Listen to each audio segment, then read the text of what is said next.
HarperCollins presents Trials of Life, A Natural History of Animal Behaviour by David Attenborough. Read by David Attenborough. Introduction.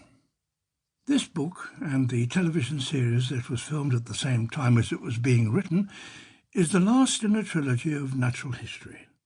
The first was Life on Earth. That set out to examine the vast diversity of animal life.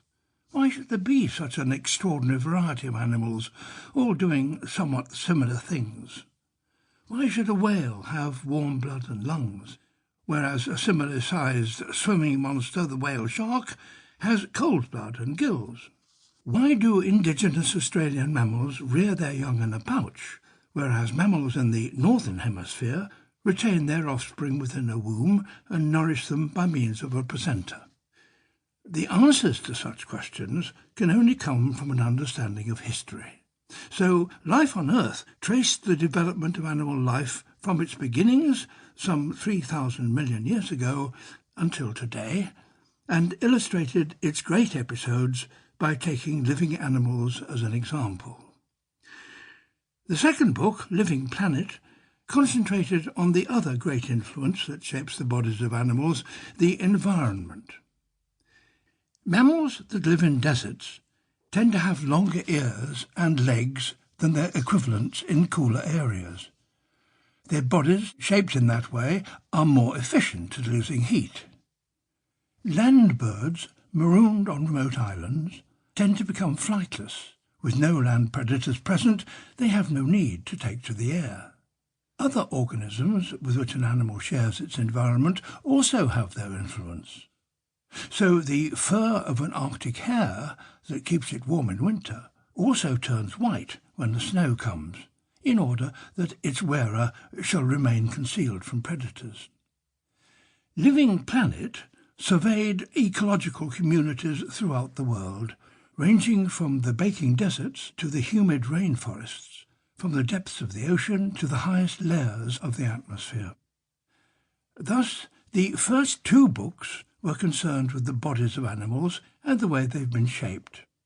This last book looks at the way in which animals use their bodies, the way that they behave. Behaviour is perhaps the most obviously exciting aspect of natural history. It's full of action and drama.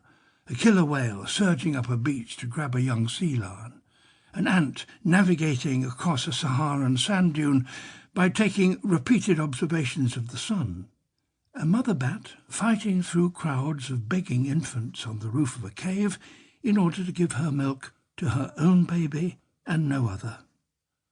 Animal behaviour might, therefore, have been the obvious choice for the first subject in this trilogy. The fact is, however, that 10 years ago, when my colleagues and I began work on the television series, we could not have witnessed many of the actions that I can now describe, and certainly could not have recorded pictures of them. The reasons for this are partly technical. During the decade before this book was written, there had been major advances in both film technology and electronics. As a consequence, we were just beginning to watch and record events in light so dim that only recently such events were beyond the sensitivity of any photographic emulsion, or even our own eyes. Now, with the aid of electronic image intensifiers and supersensitive film, we can record fireflies flashing synchronously like lavish Christmas illuminations in the mangrove swamps of Malaysia, and see them not just as featureless spots of light, but as tiny beetles engaged in elaborate courtship rituals. Now, with fibre optic probes developed for use in medicine, we can see for the very first time what happens within the huge globe formed by 1 million army ants bivouacking beneath a log in the rainforest of Panama. But more important than such technical advances has been the great increase in the number of scientists actively involved in observing animals in the wild. Almost every group of large animals is now being studied by scientists somewhere.